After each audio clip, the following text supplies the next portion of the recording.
Señores, buenas noches. Esto es Luis Novarecio Entrevista. En instantes estamos charlando en un mano a mano con Jaime Durán Barba. En lo personal creo una de las personas de la política argentina más interesantes, y no me equivoco. Es una persona, un actor importante de la política argentina, aunque no tenga cargo, aunque no dispute ninguna de las elecciones.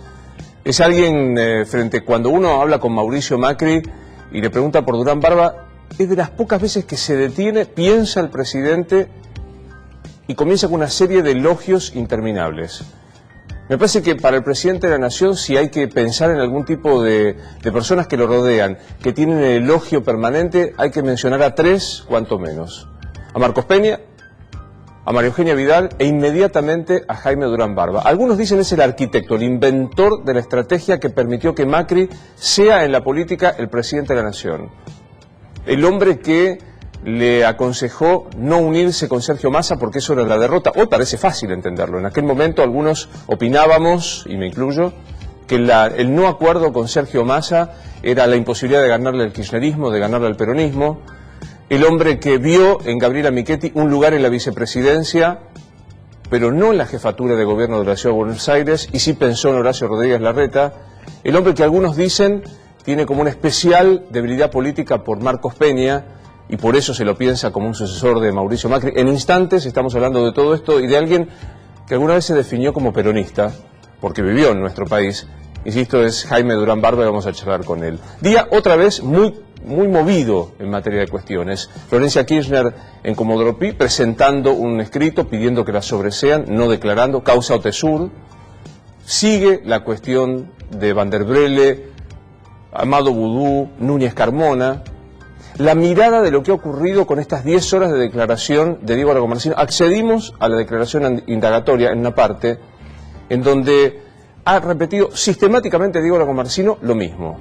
Sí entregué el arma, no me importa qué es lo que pasó con la muerte, pero no en el sentido despectivo de no me importa porque no me interesa. No tengo nada que ver con la muerte de Alberto Nisman. Y otra vez intentar, me da la impresión, mirar hacia Sandra Rosso Salgado, que probablemente cree que Diego Lagomarsino es la persona clave para desentrañar qué pasó con la muerte del ex fiscal de la UFI AMIA. Y el tercer tema, definitivamente, aparte de Nigeria, con los 4 goles, que está muy vinculado. Algunos creen que Nigeria 4, Argentina 2, tiene que ver con lo que pasó a lo largo de la historia, que es Alejandro Bursaco otra vez declarando en los Estados Unidos, llorando en este caso, hubo que parar la audiencia. Este hombre que ustedes están viendo, rodeado de sus abogados y de los custodios, se presentó otra vez ante los tribunales, hubo que suspender la audiencia porque rompió en llanto e insistió con imputar incluso a personas que estaban en la sala de audiencia, diciendo, a él le pagué una coima, a él le pagué una coima, explicando por qué hay un mundial en Qatar y no en los Estados Unidos, por qué no en Rusia. Uno puede decir cuando lo lee es impactante, pero no es novedoso en la Argentina. Aquí en nuestro país por años se contó cómo funcionaba un sistema que creó, que tiene copyright de Julio Grondona, que como la virome, el dulce de leche, el colectivo y la picana, inventos argentinos, se exportaron a la FIFA para modo de sobornar y hacer que las decisiones se tomaran de la manera que se tomaron. Julio Grondona es el padre de este sistema. Y acá se dijo, se denunció, hay una causa todavía en el juzgado de María Servini, que no avanza, lo denunció Daniel Vila, el dueño de esta empresa, a quien en algunos casos se le burlaba por haber hecho este tipo de denuncia. Lo dijo Alejandro Fantino durante muchísimo tiempo. Quiero abrir una cosa, un dato. Fue suicidio el testimonio del maquinista. Y las cámaras lo muestran a Delon solo, arrojándose a las vías. Sin embargo, el fiscal de la UFI 4, González, no cree que haya que descartar que alguien pudo haber llegado con Delon a las inmediaciones, que pudo haber habido algún llamado que es muy difícil de categorizar penalmente como instigación al suicidio, pero que puede haber promovido. O sea, ¿esto es un suicidio solo, confirmado? La respuesta es no. La justicia sigue investigando. El otro involucrado es Pablo Paladino, un hombre que trabajaba en una de las empresas vinculadas con el fútbol. ¿Alguien piensa hacer algo respecto de lo que ha pasado con los derechos de transmisión en este momento en la Argentina? El fiscal policista lo va a citar a Pablo Paladino para que declare, pero hoy con Mauro decía esto. Porque vos dijiste algo de Cristina, pero lo dijiste con la mejor intención. Sí. Dijiste todo se manejaba entre políticas. Zanini, Cristina y Máximo. Sí. Tomaban decisiones. ¿Las tomaban ellos? Tomaban ellos las decisiones políticas y después le indicaban a los jefes de gabinete de turno. ¿Qué tipo de decisión política tomaban? Y la firma del contrato la firma del contrato con AFA, las renegociaciones de los montos del contrato año tras año. ¿Los montos los manejaba Cristina? No sé si ella, Zanini, claro. Máximo sabían. Ellos tomaban la determinación política de lo que después en la jefatura de gabinete contrataba y nos indicaba a nosotros que teníamos que... El que firmaba el contrato era la jefatura de gabinete. Jefatura de gabinete. Por eso hoy tiene todos sus organismos. Por eso hoy están procesados Capitanich y Aníbal Fernández. Sí. Es muy impactante, ¿no?, que a partir de una investigación que se inicia en los Estados Unidos simplemente porque el dinero, diría Fariña, el físico, pasó por los Estados Unidos y por ende Loretta Lynch, ¿se acuerdan ustedes aquella procuradora general que dijo comenzamos a investigar, provoque el efecto dominó en la Argentina? Pues esto estaba denunciado. Hoy Daniel Vila dijo en Radio La Red, Julio Grondona es lo peor de la historia del fútbol, es la inteligencia del mal aplicada en el fútbol. ¿Será que los jueces se ponen en tono para investigarlo? Tema del día de hoy, el fútbol, pero entrevistado el día de hoy, y es un gusto recibirlo, es Jaime Durán Barba, y ya lo voy a recibir. ¿Cómo le va, don Jaime? Buenas noches, Luis. Qué gusto. Igual para mí, por favor, adelante. Muy amable.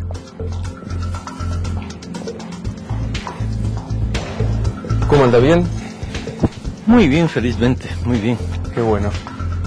Saco una libretita para anotar.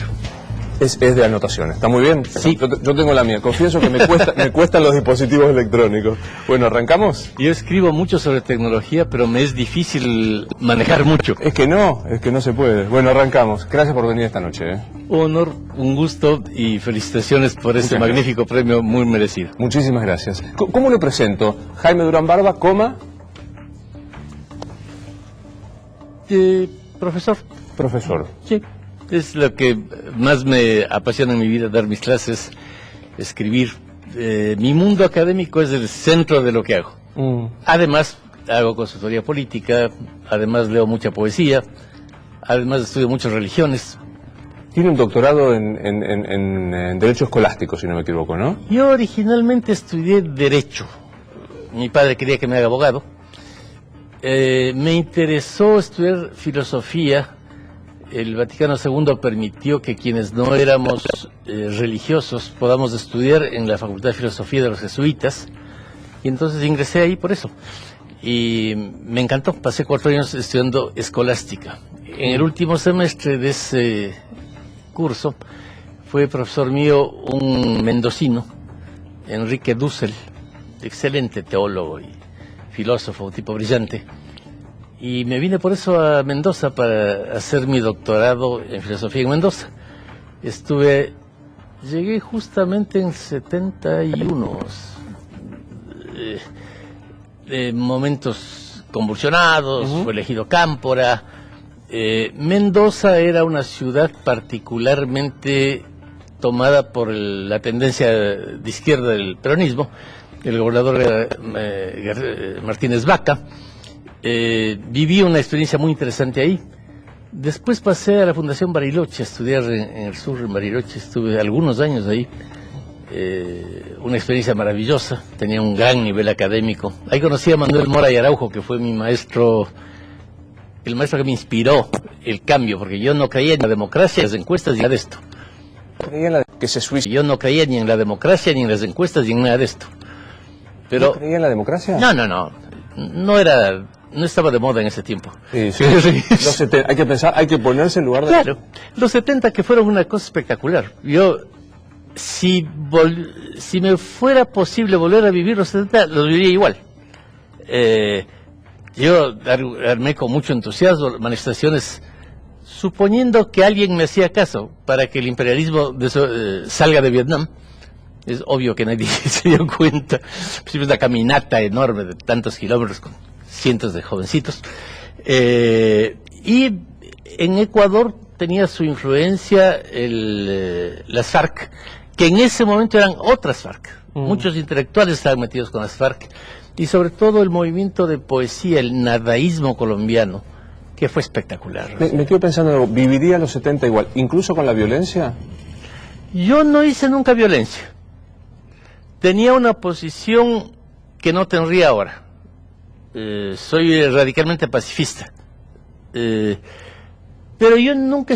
La revolución de los 70 fue algo mucho más amplio que nada más la guerrilla. Eso pasó acá en Argentina. La guerrilla opacó otras cosas importantes que pasaron acá. O sea, yo creo que habría que pensar en todo lo que fue el freudismo de izquierda, la revista de Mary Langer, Marxismo, Psicoanálisis, Expol. Acá vino uno de los grandes líderes del mundo, intelectual, David Cooper, el gran anarcomarxista freudiano, y se metió en el Borda unos meses, dio un par de conferencias, yo me vine de Mendoza acá para escucharle, un tipo genial, y hubo mucha elaboración desde el psicoanálisis. Claro. Pavlovsky escribió un libro maravilloso, el director de teatro. Claro, Tato Pavlovsky. El libro Clínica Grupal. Un libro, pero que era la Biblia de los jovencitos de la época, en que tiene un artículo maravilloso sobre poesía y psicoterapia. ¿Se analiza usted, Jaime? No, nunca me analicé. ¿Nunca se analizó? No. ¿No cree en psicoanálisis? No sé lo que sea, no, es como Dios, tampoco lo he visto, entonces no creo ni no creo. Es algo ajeno a mi mundo. Pensaba, digo, en los 70... ¿Verdad que se hizo peronista? Sí, claro. Yo nací en una familia muy acomodada ecuatoriana. Me parecieron geniales las ideas anarcotrotskistas y fui un libresco de eso. Pero en mi país prácticamente no había obreros. Llegar acá y ver que había un movimiento obrero haciendo la revolución me pareció genial. Y pues sí, el peronismo me pareció una cosa muy interesante, muy interesante en ese momento. ¿Se sabe la marcha? Sí, desde luego. Desde luego. No me diga que cantó la marcha peronista. Pero siempre, muchas veces. Es más, cuando hicimos la campaña del Colorado de Narváez, el 2009, él organizó una reunión el Día de la Libertad, obviamente, con la Juventud Peronista. Y yo le decía, mira, esto de la marcha peronista cantamos los viejos, pero los jóvenes ya no saben mucho. Fui a esto, y la mayoría de los jóvenes que estaban ahí, el momento de cantar la marcha decían, la. No, pues, no saben ni la letra, Colorado. Es una barbaridad. Yo me la sé completa, y la versión extrema de la izquierda y la versión de la Juventud Lealtad. Sí, era parte del rito. ¿Cómo podía haber una manifestación peronista sin marcha? O sea, y sin bombos. Si yo le canto a la gran masa del pueblo... Combatiendo el capital, Perón, qué grande sos, claro. Era genial. Y cuando usted canta combatiendo el capital, ¿qué siente? Que Perón combatía al libro de Marx. Por eso combatía el capital. El capital, el de Marx y Engels. No al otro capital. ¿Qué Perón no fue un hombre de izquierda, fue un hombre que no era marxista. Hubo gente de izquierda cerca de él, como John William Cook, Jorge Abelardo Ramos, pero él no era de izquierda. Tenía otra visión del mundo. ¿Qué es el peronismo? El peronismo fue un movimiento muy importante que estructuró de alguna manera la identidad de Argentina. ¿Qué pasa hasta 1920? Hasta 1920 nuestros países prácticamente no existían. Eran cosas confusas. La radio hace que se escuche a distancia la voz de los líderes y la música. Argentina finalmente es Perón y Gardel, Perón y Goyeneche, y Ecuador es finalmente José María Velasco Ibarra y JJ, y Brasil es Getúlio Vargas y el samba, que es lo que unifica a la gente. A mí me parece, yo vivo de la música, adoro la música. Voy a cumplir 70 años la próxima semana, me voy a Nueva York para pasar una semana de música, y el día de mi cumpleaños voy a estar una vez más en Cats, una musical que me fascina. Tiene la letra de T.S. Eliot, que me digo, hasta el año 20 casi nadie oía música. Y yo entiendo la tristeza del pensamiento de Marx porque no oía música. Me encanta Marx, lo he leído, he visto su biografía, todo. Pero era un mundo sin música. Era un pensador triste porque no escuchaba música, Marx. Todos esos pensadores no tenían acceso a la música. La música se hace accesible para la gente con la radio. Ahora es impensable para un joven un mundo sin música. Impensable. Me quedo con Pero no existía. Claro, me quedo con algo que usted dijo, don Jaime. ¿El peronismo fue un movimiento? ¿El peronismo fue? Sí, fue un movimiento que estructuró de alguna manera la cultura argentina, pero nada es eterno, nada. Y suponer que un movimiento que surgió en la década del 40 tiene actualidad es un poco absurdo. No hay, a ver, el velasquismo desapareció, no hay ningún partido con el nombre de alguien que exista en el continente, ni uno. Solo el de acá, porque Perón creo que llegó a ser también un mito gracias a la proscripción. A partir de la Revolución Libertadora y de la sarta de mentiras que armaron con el Libro Azul y todas estas cosas, vienen los 18 años de persecución a los peronistas que convierten en mito al general. Cuando yo estudiaba en Mendoza, volvió el general y era la vuelta de Dios. Era un ser fuera de lo normal. Yo me vine desde Mendoza en bus para tratar de llegar a Ezeiza, no llegué, quedé lejísimos, pero de cientos de jóvenes de la universidad venimos para acá. Pero ¿qué pasaba? Estos eran seres sobrenaturales. También lo era Velasco Ibarra. Yo tuve la suerte de conocerlo al doctor Velasco. Mi padre era muy cercano a él, fue ministro de Agricultura. Pero cuando yo hablaba con Velasco, Velasco era la historia reencarnada, era la idea de Hegel, que estaba ahí. ¿A quién se le habría ocurrido llamarle José? No, él era el doctor José María Velasco Ibarra, todo eso era. ¿A quién se le habría ocurrido cuestionar una idea suya? No cuestionar, ¿a quién se le habría ocurrido preguntarle algo? No eran seres para ser preguntados. No, más allá. Ni él, ni Perón, ni el general Cárdenas, ni Getúlio Vargas. Pero pienso esto, usted decía, el peronismo fue, es metáfora, ¿el sepulturero es Mauricio Macri del peronismo? No, la historia. Los procesos históricos no tienen una causa muy fácil, no es solamente una persona. Pasó el tiempo. Las personas actuales son seres humanos totalmente distintos de los que existían hace 30 años. Totalmente distintos. Y nada puede seguir igual. Ni la familia, ni el sexo, ni un partido, nada. Quien no entienda que estamos ahora en transición hacia una nueva especie, tal singularidad, no entiende la realidad. No existe todo eso. No existe. Y yo no creo ni en el bien ni en el mal, no es ni bueno ni malo, es un hecho de la realidad. O sea, la forma en que yo le trataba a mi padre era reverencial. Y me encanta, yo viví una infancia con una familia totalmente feudal. Nadie se sentaba a la mesa si mi padre no lo hacía, nadie se levantaba si mi padre no lo hacía. Y lo que es más importante, mi padre sabía todo.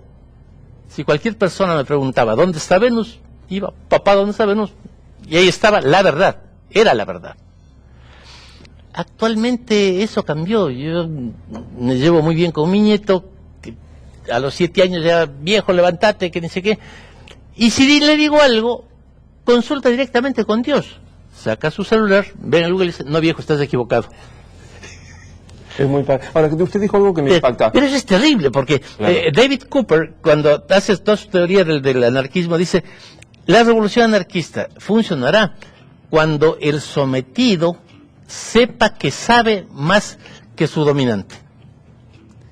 Como mi padre. No digo que era un sometido mal término, pero yo era el inferior. Mi padre sabía todo, yo no sabía nada, perfecto. Mi nieto, cuando va a la casa, cuando estoy en Ecuador, va y le dice, oye, qué mal que está tu computadora, y sabe que sabe cosas que yo no sé. Claro. Entonces, eso es un principio brutal de cambio de la política. Dijo algo que me impresionó, no creo ni en el bien ni en el mal. ¿Eso es una posición moral ante la vida? No creo que haya valores eternos. Mi padre me educó en una forma de ser muy estricta. Y no creo que nadie pueda decir, yo fui secretario general del gobierno en Ecuador, que es un cargo muy importante durante 2 años, nadie pudo decir nunca que me llevé un lápiz. Y no soy una persona muy simpática, a mí me parece perfecto no ser simpático. Pero, a ver, nunca me verá con un anillo porque nunca me compré uno. Nunca me verá con un reloj porque tengo 2. Uno que me regalaron cuando fui secretario general y el que me regaló Mirta Legrand en su programa. Tengo esos 2, pero nunca he usado reloj. No tengo aprecio por los bienes materiales. Tengo una pasión total por otros bienes, centralmente la música y la literatura. La literatura antigua, porque estoy bien viejo. Entonces, a mí me gustan los libros de papel. Utilizo mucho libro electrónico porque hay que estar al día, pero no, pues, leer a Walt Whitman, un viejo libro que me compré aquí en una librería de viejo, traducido por Borges, una edición de hace 50 años. Produce un placer que no produce nunca Walt Whitman en la pantalla. O sea, entiendo que muchas gentes de las nuevas generaciones no tengan esas sensaciones. Pero ahora que me fui un rato a descansar, tengo una casa con una cascada cerca de Quito. Leer ahí, junto a la cascada, el hombrecillo de los gansos de Jacob Wasserman, una novela maravillosa sobre el agua y una sinfonía, está inspirada en el Moldava de Smetana, una sinfonía que exprese la música natural del agua. Leer eso junto a una cascada, y mi ejemplar de Jacob Wasserman es un ejemplar viejísimo, está hecho pedazos. El placer es incomparable. Es incomparable, no tiene nada que ver con... claro, mi libro está muy destartalado ya, lo he leído 10 veces. Pero digo, a ver, si le bajo en computadora para leerlo, no me produce ningún placer, me arruina la vida. Quiero hablar un poco de su percepción de la política en este momento, pero ya que la trajo a la mesa, ¿qué es Mirta Legrand? Es un personaje muy importante de Argentina. A mí me parece admirable que siga trabajando como hace. No es el estilo de cosa que más me apasiona, pero la veo y me interesa mucho. A mí me interesa todo. O sea, a mí me encanta la música africana, me encanta la música formal, me encantan los musicales, me encanta el rock. Hoy, si no tenía esta cita, estaría en un concierto en Coldplay. Claro, pero desde luego. Yo voy a todo lo que puedo. Me encanta la música, me enloquece. Pero digo... pero toda. Desde Mahler, que sé que usted es apasionado... Mahler es mi favorito. El cuarto movimiento de la segunda sinfonía es de las cosas mejores del mundo. Mirta dice que hizo mucho para que este gobierno ganara. ¿Hizo más Mirta o hizo más usted? Yo creo que fue algo colectivo. Mucha gente hizo mucho. Mucha gente hizo mucho. Porque justamente Macri es un dirigente totalmente anómalo en América Latina y en el mundo. Es un personaje extraño que está convencido realmente de que hay que hacer las cosas en equipo. Y que es muy horizontal. Mucha gente está cerca de él. Y discute, y elabora, y trabaja, y estudia mucho. Normalmente los políticos antiguos, y la mayoría de los que tenemos en Argentina y en América Latina son así, se creen semidioses. Entonces, yo sé todo, no necesito que nadie me diga nada, tengo mi intuición, voy hacia el futuro, hacia la historia, y todos dicen tonterías. Creen en la verdad absoluta, abstracta. Macri es un caso curioso de persona que a lo largo de tantos años, yo estoy con él desde 2005, hay tal hipótesis, pensamos que hay que hacer tal cosa, discutimos, pensamos que hay que hacer tal cosa, discutimos, no él y yo, varios. ¿Cómo se resuelve si se hace o no se hace eso? Investigando. Hacemos encuestas, hacemos focus, analizamos, pensamos. Es un político que piensa mucho y tiene esa posibilidad de cuestionar verdades absolutas. No hay una verdad abstracta en macrismo. ¿No tiene principios inamovibles? A ver, la ciencia tiene principios importantes, pero nada es muy inamovible. La diferencia entre el conocimiento científico y el de la política vieja está en que se discute. Bueno, ¿existían o no galaxias? El señor Google, con la idea de que existían las galaxias. Parecía bastante idiota la idea. Todos estaban en contra, al final se hicieron una serie de cosas. Las nebulosas no eran nebulosas, eran conjuntos de estrellas. Cuando ya se vio que eso era así, todos los que defendían la teoría de las nebulosas dijeron, se acabó, hay galaxias. En política eso no es así. A mí a veces me hace gracia cómo existen personas que piensan lo que yo pensaba a los 15 años. Cuando existía la Guerra Fría, cuando existía la Unión Soviética, cuando, yo creía también, venía la Revolución Mundial. No funcionó. No funcionó. O sea, cuando la realidad dice que usted está equivocado, debería aceptar que así es. Alguna vez en un comentario de pasillo de Casa Gobierno me dijeron, Jaime Durán Barba dijo, Marcos Peña es el Kennedy argentino, ¿es verdad? No he dicho eso, pero Marcos Peña es una persona muy capaz. Está de moda aquí hablar de poner la mano en el fuego, lo cual es un enorme disparate, porque eso corresponde al Código Penal medieval, no al Código, pero a las costumbres penales medievales, en que las gentes creían que había ángeles. Entonces, si alguien era sospechoso de algo, metían su mano en el fuego, y si era inocente, los ángeles le protegían, y si no lo era, se quemaba. Claro, el índice de culpabilidad era enorme. Y de quemaduras enormes. Todos se quemaban, todos eran culpables y después se mataban. Pero usted pone las manos Eso en el fuego. no tiene sentido. No hay como poner las manos en el fuego porque yo no creo en ángeles. Pero yo tengo plena confianza en Marcos. Creo que es una persona honrada, estudiosa, le conozco desde que era jovencito. Le tengo un enorme afecto.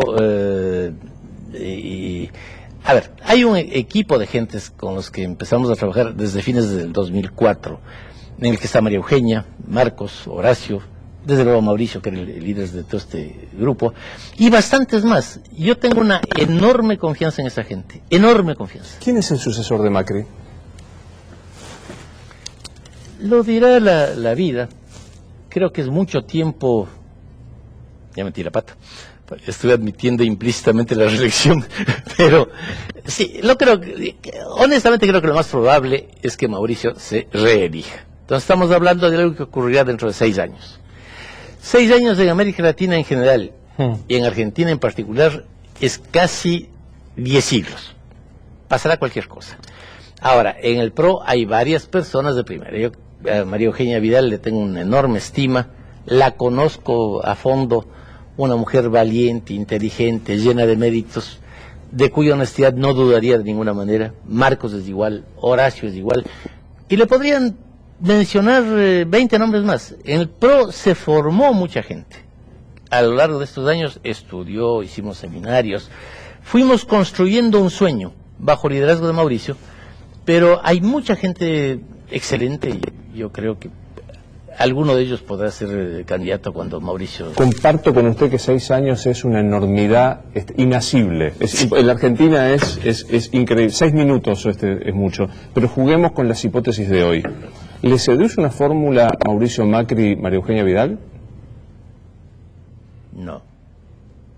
Mauricio era la presidencia y María Eugenia la gobernación. María Eugenia está convencida de que debe cambiar la provincia, en serio.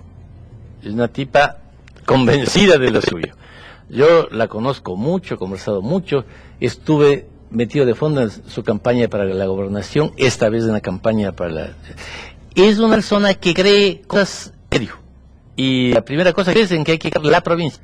Yo creo que ella de eso en 2 años para ser vicepresidenta, ¿no? Va a la reelección, María Eugenia. Va a bajar y va a hacer algo para que la empiece a caminar. La fórmula Mauricio Macri. Si pensamos que hay que hacer tal cosa, discutimos. Es una persona que cree cosas en serio. Y la primera cosa que es en que hay que cambiar la provincia. Yo creo que ella de eso en 2 años para ser vicepresidenta, ¿no? Va a la reelección, Eugenia. Va a bajar y va a hacer algo para que la empiece a caminar. ¿La fórmula Mauricio Macri, Gabriela Michetti, se agotó en este primer periodo? No, ¿por qué? Gabriela ha sido una compañera de lucha desde el principio. Fue el primer binomio de Macri en la jefatura de gobierno. Personalmente, yo miro con mucha simpatía la activa participación de las mujeres. Y Mauricio, la primera vez, para la jefatura de gobierno, tuvo como binomio a Gabriela, después a María Eugenia, después a Gabriela. Me parece bueno que haya hombres, mujeres, porque las mujeres tienen una percepción de la realidad que es diversa a la de los hombres. Y entonces enriquecen mucho la política. No sería posible que alguien que un hombre haga la campaña que hizo María Eugenia en la provincia este año. Ahora, tiene que ser mujer para eso. Yo comparto totalmente. ¿Y por qué tan pocas mujeres en el gobierno nacional? Stanley, Patricia Bullrich, Laura Alonso en la Oficina de Anticorrupción, pero como ministras, Patricia Bullrich, Carolina Stanley. No sabría decirle, no. Es más, no conozco a la inmensa mayoría de ministros, así que tampoco sé si son hombres. ¿No los conoce? No. No los conozco. ¿No le consultó Macri? No. Macri vive su vida, yo la mía. Respeto mucho lo que él hace, las decisiones que él toma. Muchas veces conversamos sobre distintos tópicos, es obvio. Pero tampoco es que coincidimos absolutamente en todo. Mujeres con percepción distinta, mujeres como Elisa Carrió. Y es una política más tradicional. Yo, cuando hablo de mujeres con percepción distinta, hablo de personas como María Eugenia Vidal, como otra mujer espectacular con la que trabajé, que es Marina Silva. En el Brasil, por las dudas, ¿no? Espectacular, claro. Una candidata presidencial en la que fuimos de 2% a 20%. No me quiero ir de Elisa Carrió. Va desde lo anecdótico hasta lo importante. En lo anecdótico es, no quiero hablar con el señor Teñido. ¿Cómo le cae cuando ella dice eso de usted? No sé, no le conozco, nunca he hablado con ella. ¿No le interesa? No. No tengo ningún interés de hablar. No. Hay personas con las que me interesa mucho hablar. Y a las que dedico muchas horas.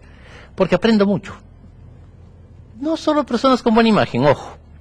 A veces hay personas que no tienen buena imagen pública, pero que tienen una experiencia, una sabiduría descomunal. Pongo el caso más dramático, Carlos Salinas de Gortari.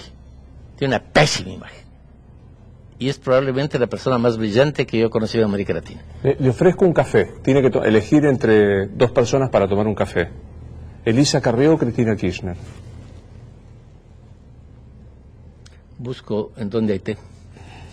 Hay café. No me gusta el café. Prefiero ir al té.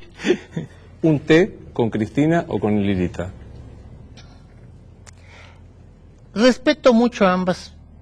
Me parecen mujeres valiosas, pero no me interesa conversar con ellos. No hay algo interesante que pueda conversar. Cristina es la vieja, tomemos esta separación que usted hizo, la vieja política, la nueva política. ¿La doctora Kirchner es la vieja política? Es la vieja política, pero una versión un poco delirante. O sea, el problema de Cristina Kirchner, en mi opinión, tal vez equivocada, es que no contacta con la realidad.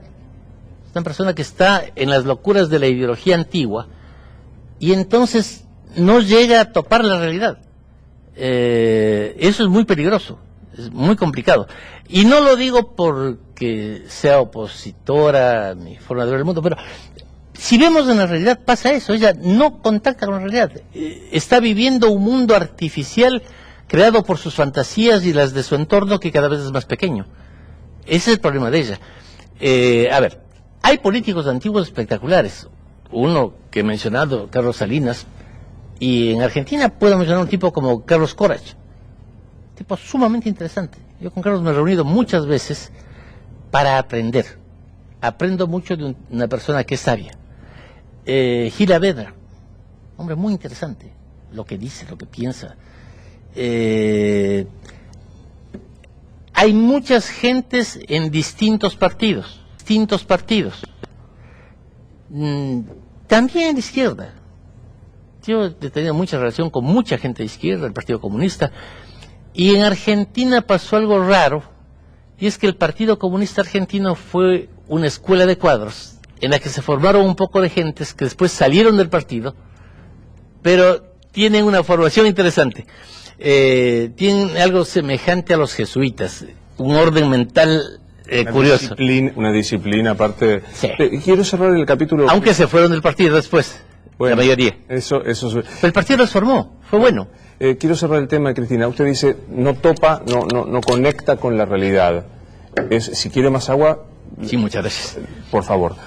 Si no conecta con la realidad, ¿usted lo dice como metáfora política o como descripción psicoanalítica de ella? Ambas cosas. O sea, hay algunas cosas que les parecían a ellos muy sensatas, pero si uno las ve desde fuera no lo son. O sea, no hay pieza más rocambolesca en la política que el discurso de ella en Angola, con el señor Moreno haciendo de Pimpinela. Es algo rarísimo. O sea, yo tengo una enorme colección de cosas desopilantes que he visto o me han tocado vivir. Y ese es ciertamente eso. Uno dice, bueno, ¿qué están haciendo estas personas? Yo digo, ¿está en sus cabales, Cristina? A ver, si vamos al estudio de Owen sobre el síndrome de Ubris y a algunos otros estudios, la mayoría de los presidentes, tienen fuertes problemas psicológicos, por lo menos temporales de una presidencia, fuertes. La idea esta de la egolatría, de que yo voy a ser eterno, de que permaneceré siempre, es una enfermedad psicológica, pero muy frecuente. No digo que sea algo exclusivo de Cristina Fernández. Yo he tratado bastante a fondo con al menos 20 o 30 presidentes de distintos países. 2 no han tenido el síndrome de Ubris. Los demás sí. ¿Macri tiene Ubris? Macri es una persona que conscientemente lucha contra eso, siempre. ¿Cristina tiene Ubris? Sí, clarísimamente. Es un ejemplo clarísimo de eso. ¿Eso por qué pasa? Por la idea de yo tengo la verdad, yo tengo la razón. Mi entorno funciona si es que no me contradice. Y creo un mundo artificial que supongo que tiene que ver con la realidad. Pero eso les pasa a muchísimos pacientes, algún presidente muy amigo mío, una excelente persona, con gran formación académica. Inició su gobierno, tuvo un éxito descomunal, y a partir de ese momento no quiso ir nunca a una encuesta. Porque las encuestas, cuando son profesionales y serias, dicen la realidad. Oye, te estás cayendo. Esto está saliendo muy mal, por esto. No quiero saber más. Ya está bien todo. Eso es típico del poder. ¿Qué dicen de las encuestas de Macri? En algunos libros anteriores, antes de leer a Owen, porque a Owen lo leí hace 4 años, siempre lo leí en mis libros de la enfermedad del poder. No sabía el nombre técnico que podía provenir de la psicología. Es eso, el síndrome de Ubris. Ubris es la desmesura. ¿Qué dicen hoy las encuestas de Macri? Está muy bien, extraordinariamente bien. No habría esperado yo que esté tan bien. Sobre todo, hubo un primer momento en que el gobierno de Macri tomó medidas de ajuste complicadas. La electricidad subió, no me acuerdo, pero 300%. Más, etcétera. Tengo yo mucha práctica de trabajar en esto. Empecé a trabajar en esto hace 40 años. Entonces, he visto muchos gobiernos que hicieron algo semejante y a veces se cayeron por hacer lo mismo. Y si no, perdieron 30 puntos. O sea, sufrieron crisis muy grandes. El gobierno de Macri es un caso de estudio extraño. De hecho, el 1 y 2 de diciembre va a ser un caso de estudio en la George Washington University. Esta campaña, ¿qué pasó? ¿Cómo es posible que ganen la elección intermedia después de haber ajustado y sin que se vean todavía claramente los buenos efectos de eso? ¿Y por qué pasó eso? Bueno, yo creo que hay un tipo de comunicación importante en Macri. Lo más importante es la comunicación. Bueno, yo creo que hay un tipo de comunicación importante en Macri. Lo más importante es la comunicación. Él lo que logró es comunicar que puede ser que no estés mejor ahora de lo que estabas con Cristina Fernández. pero vas a estar mejor. Hay una esperanza. Esto va a cambiar para bien. Esto va a funcionar. ¿Cuántas encuestas hacen regularmente? ¿Se hacen semanalmente, diariamente? Hay muchos tipos de encuestas y depende del momento. Desde el 2006, tuvimos durante 9 años un track, que es una encuesta diaria. Un track es una encuesta de movimiento que está integrada por 4 pedazos de muestra. Se hace el primer día, segundo, tercero, cuarto, primer dato. En el quinto día se hace un cuarto de muestra y se desecha el más antiguo. Y así sucesivamente, para que no haya movimientos bruscos, sino el track lo que intenta es ver, está subiendo, está cayendo la imagen del presidente, del jefe de gobierno, del político. En eso hay una cosa que casi es anecdótica pero dramática. Nosotros estábamos haciendo ese track ya años, y todos los días recibía el track a las 8 de la mañana para analizar, ver qué está pasando. El día en que murió Néstor Kirchner, ese día, cómo se mueve el track es impresionante. En un día, Cristina Fernández subió sus positivas en 20 y bajó sus negativas en 25. Impacta. En un día. ¿Es cierta la frase esa que usted dijo, es imposible competirle a una mujer en el poder, viuda, y en el momento de la despedida de su esposo? Sí, eso tiene un origen en una anécdota y después en la realidad. Yo me iba a dar un curso en Nueva York y tuve una reunión con varios empresarios de acá. Estaba en imprenta ya el libro que escribimos con Santiago Nieto, El arte de ganar. Y en ese momento yo tenía optimismo sobre lo que pasaría con la candidatura de Macri, 2011. Algún empresario me dijo, bueno, pero que vos decís, ¿tiene algún riesgo? ¿Podría irse al diablo todo esto? Le dije, sí, claro. Si se muere Kirchner, no hay quien le gane a la viuda. Una carcajada general, pero no era una premonición, era un chiste. Estaba dando este curso en Nueva York cuando Abelluto, el actual ministro de Cultura, que era el director de una editorial. La editorial en que estaba saliendo mi libro, llama y dice, oye, murió Kirchner. Nos pegamos el susto porque además en el libro hacíamos algunas alusiones, había habido broncas con Kirchner. Y qué brutalidad. Cambiamos el libro, por eso ese libro tiene en la introducción una aclaración que dice, este libro fue escrito cuando vivía Néstor Kirchner. Claro. Y las alusiones de él deben entenderse como hechas a una persona viva, porque no se puede decir lo mismo. Claro.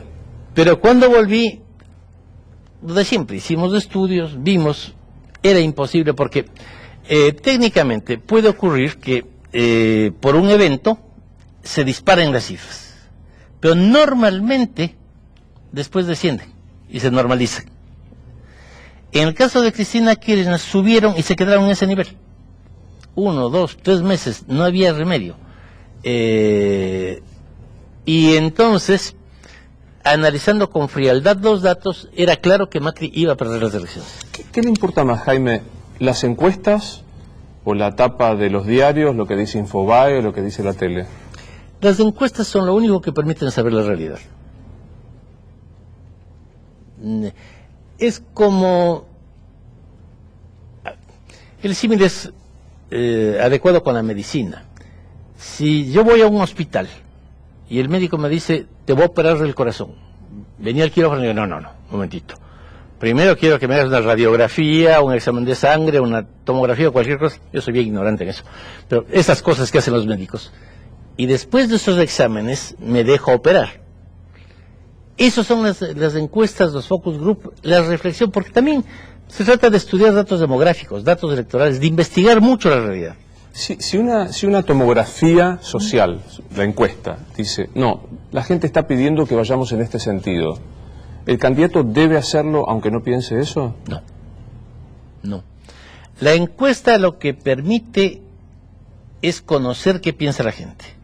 La política moderna supone un diálogo entre el líder y la gente. Pero dialogar significa escuchar, no obedecer. El ejemplo más palmario de esto es en la campaña del presidente Maguad, que ganamos en el Ecuador, el 90%, 85% quería que sigamos con la guerra con el Perú hasta el fin. En la brutalidad de esas ideas religiosas, nos educaban cuando entrábamos a la escuela y nos decían que los peruanos descendían de Caín, los ecuatorianos de Abel, y que teníamos la misión sagrada de matarlos. Yo también estaba convencido, así creíamos todos los ecuatorianos. Entonces la paz era absolutamente impensable. Los ecuatorianos, país mucho más chiquito que el Perú, tenían el sueño y siempre decían lo mismo: es que tenemos que ser como Israel, un país chiquito que se arme hasta los dientes y les haga pelota a los árabes. Era una tontería, pero todo el mundo cree eso. Cuando Maguad ganó, me dijo: a ver, vos sos pacifista. Yo estuve siempre contra la guerra, siempre. Tuve problemas, me pusieron una bomba espantosa en la casa por eso, porque decían que era apátrida o cosa por el estilo. Yo siempre aquí en la guerra. Maguad me dijo: te nombro secretario general del gobierno con las máximas pompas, con una sola misión: llegar a una paz final con Perú. Y eso pasó. No a un armisticio, que tuvimos armisticios en 160 años. Y por eso acepté, es la única vez que acepté ser empleado público. A mí me parece espantoso ser ministro o cualquier cosa de esas, espantoso. Pero por la paz dije sí. ¿Por qué?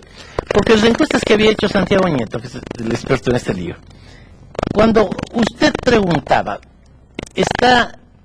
al encuestado, ¿usted está dispuesto a hacer cualquier sacrificio con tal de destruir al Perú? El 90% decía sí. Claro. La paz, 90% no. Pero Santiago metió unas preguntas. ¿Usted estaría dispuesto a que suba la nafta el 10% para financiar la guerra? Y el 80% decía no. La víscera más sensible que dijo el general Perón. Entonces, desde la vida cotidiana, si se explicaba a la gente desde la vida cotidiana que la guerra era mala para él, para sus hijos, para el país, podíamos darle vuelta. Y en ese caso hicimos exactamente lo contrario de lo que las encuestas decían. Claro. No nos queda mucho tiempo. Estuvo bien. No nos queda mucho tiempo, pero quiero una imagen, digamos, como un experto de la política de algunas cosas. Sergio Massa. Sergio no ha tenido una línea. Si usted analiza la línea de Macri, desde 2005 hasta ahora es la misma. Está preparando Santiago una de las exposiciones para Washington. Es impresionante. Uno ve la campaña del 2005 y todas las demás, y es el mismo mensaje. Nunca atacar abiertamente a nadie, vender la cuestión del futuro reiteradamente y comprender que la política es horizontal, que se acabó el límite entre el emisor del discurso, etc. Hay una coherencia brutal. Sergio, yo no tengo mala relación ni con él ni con nadie, ¿no? Creo que es una persona con méritos, pero está aquí, está allá, cambia de posiciones con mucha frecuencia y la gente por eso pierde la credibilidad en él. Y un candidato que pierde la credibilidad está en el orden. ¿El gobierno tiene que intervenir en la crisis que hay en los medios de comunicación en este momento? Esa crisis es muy compleja porque por un lado está el hecho de que hay empresarios que no tenían nada que ver con la prensa que adquirieron medios de comunicación con otros fines. A mí personalmente me parece que eso está mal. Estuvo mal y estaría mal que ahora algún empresario amigo de Mauricio Macri se compre medios para hacer política. La prensa es la prensa, tiene su lógica, tiene su forma de funcionar. Y cuando alguien que no conoce de periodismo se compra un medio, lo termina quebrando, porque no sabe qué hacer. Entonces, tenemos por un lado una serie de medios que vienen de haber sido mal usados para la política, que están colapsando por eso. Ese era un tema. El otro tema real, en el mundo hay una crisis brutal de los medios, brutal. Es de lo que yo voy mucho a Estados Unidos, trabajo allá, pero pasa lo mismo. En Ecuador se disolvieron prácticamente los medios. Por distintas razones, distintos medios. Los medios escritos por un lado, la televisión por otro, la radio que más pertenece tiene su fuerza. Y son los medios alternativos, que son muchos y que invaden el espectro tan brutal. Entonces, pero dialogar significa que más pertenece tiene su fuerza. Y son los medios alternativos que son muchos y que invaden el espectro de la brutal. Entonces, a la crisis de un sector de medios que estuvieron manipulados por la política, se une esta crisis que afecta también a los medios normales, que es una crisis mundial. Yo escribo en Perfil desde hace 8 años, tengo una muy buena amistad con Jorge Fontevecchia, con Gustavo González, los respeto muchísimo. De paso, acá en Argentina hay periodistas sumamente interesantes. ¿A quién le resulta? Choco siempre con el Círculo Rojo, he chocado siempre, pero me parece que está muy bien. ¿A quién lee, a quién escucha, a quién ve con atención? Con Jorge Fontevecchia he tenido muchas relaciones estos años. Todos los meses los hemos visto al menos una vez. Es una persona que lee muchísimo. Y ese estilo de gente que lee bastante me interesa mucho. Entonces me da bibliografía y le parece genial. ¿Con Víctor Hugo? No he hablado nunca con él. ¿Y lo ha escuchado, lo ha visto? Yo no creo en lo militante, porque eso de militar me trae a la cabeza los militares, y nunca he colaborado con ningún militar y detesto el que los militares tomen el poder. Eso del militante a mí no me convence. Yo creo que un periodista debe ser periodista, no militante. Y un consultor también. Cuando el consultor es militante, le adula al candidato, le adula al presidente y le hace daño. Y deja de hacerlo. Tiene la obligación de chocar. Lo ha dicho mil veces, pero no resisto volverse a preguntar al menos en un minuto. ¿Qué fue aquella frase de Hitler? Un disparate de un periodista. Tengo publicados 14 libros, he dado cursos por todo lado y soy claramente una persona antitotalitaria radical. En esa entrevista le dije yo a este periodista que me indignaba que el señor Maduro haya presionado a la comunidad judía venezolana de suerte que la mitad de la comunidad tuvo que irse de Venezuela, porque ha habido una política antisemita. No, perdón, Chávez y Maduro, porque con Chávez fue más dura la cosa contra la comunidad. Y entonces él me dijo, o sea que en su criterio Maduro es Hitler. Dije, no, tampoco. Maduro no es Hitler. Hitler, frente a Maduro, es un tipo excepcional o espectacular. Nos está molestando una mosca. ¿Será Sí. de Dios que tenemos? Debe ser algún dios malo que nos mande esto. Porque hay dioses buenos y dioses malos. ¿Y si no creía usted en Dios? Claro, no creo en Dios, pero lo místico es lo que más me gusta en la vida. Nos morimos Sí. y ¿qué pasa, Jaime? Que nos morimos. ¿No hay nada que viene? No. La vida es una aventura maravillosa y hay que vivirla. Después, además, supongamos que fuese cierta la teoría de la reencarnación. Si yo me reencarno en otro ser, humano o no, y no me acuerdo de mi actual vida, ¿qué me importa reencarnarme? No, o sea, yo soy intensamente feliz. Amo mis libros, amo mi equipo de sonido, amo mis plantas, me encanta alguna gente con la que converso, pero si no tengo memoria de todo eso, ¿qué me importa? Claro. O sea, me parece un disparate reencarnarse y perder todo lo que soy, porque yo lo que soy son mis circunstancias, mis recuerdos. ¿Qué es escuchar un adagio de Mahler?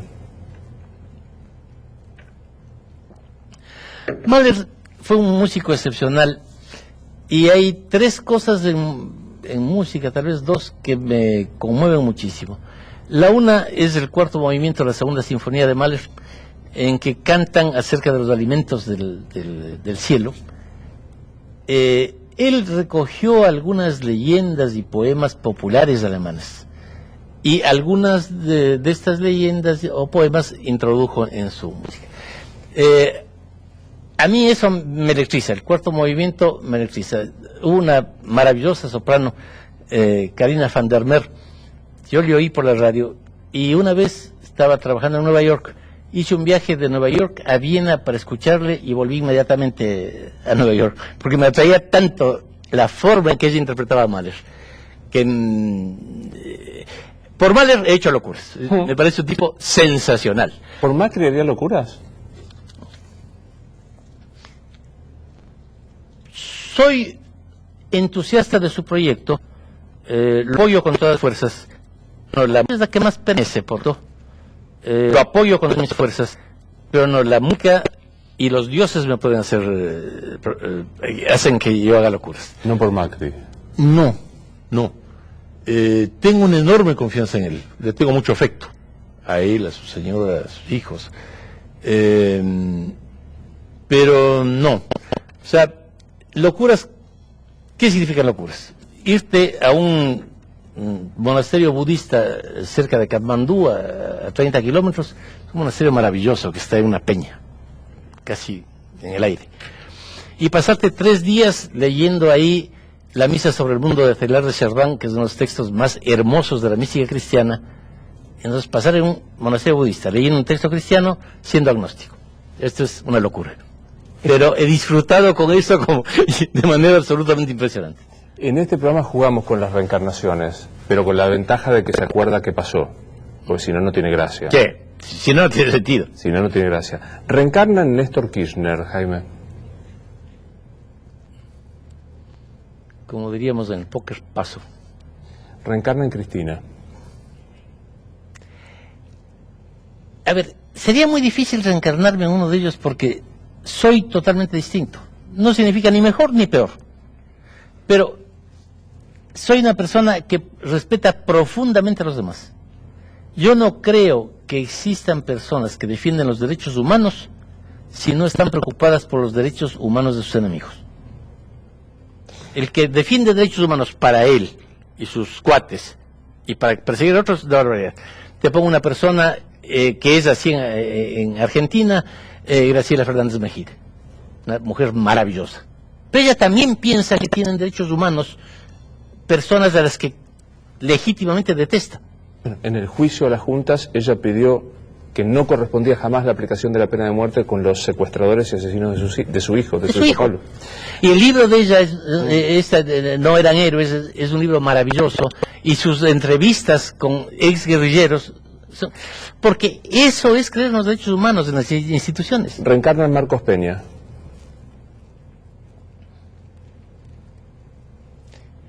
Con Marcos pensamos muy semejante, muy semejante. Tenemos ideas muy afines. Creo que haría lo que hace Marcos. Marcos es una persona leal como Mauricio, absolutamente estudiosa y más allá de las leyendas cristianas de los ángeles y el fuego, es una persona con la que tengo en la que tengo total confianza. Yo creo que él, a ver, si en algún momento Marcos Peña fuese sorprendido en una trafacía, me produciría un inmenso dolor, inmenso. ¿En su corazón y en su ciencia se lo imagina presidente? Creo que sí. Marcos será presidente, tal vez María Eugenia, tal vez Horacio, tal vez 10 más. Están capacitados para eso, se han capacitado a través de los años. La última, ¿a dónde reside el poder? El verdadero poder reside en la serenidad, en superar el libres, en saber que uno es presidente por unos años y será expresidente el resto de su vida. Eso es central. Porque alguien que cree que será presidente toda la vida, comete idioteces, y como nadie es presidente toda la vida, pasa unos pocos años en el poder y después sufre mucho. Yo creo que el presidente, cualquiera sea no estoy hablando de Mauricio, debe pensar ante todo que el poder es absolutamente efímero y que cuando se acaba no hay lealtad que funcione.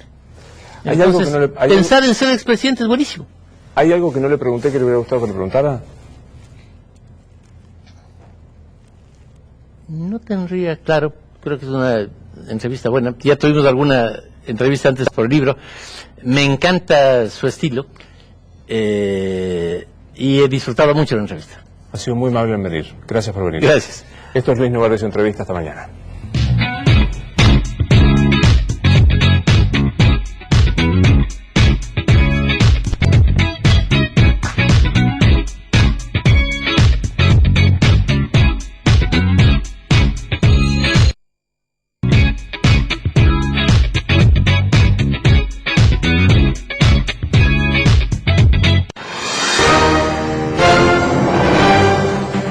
Les ruego me auxilie, estoy fuera del fútbol hace 30 años, salvo unas cosas que le comenté hace un año a él, pero eran muy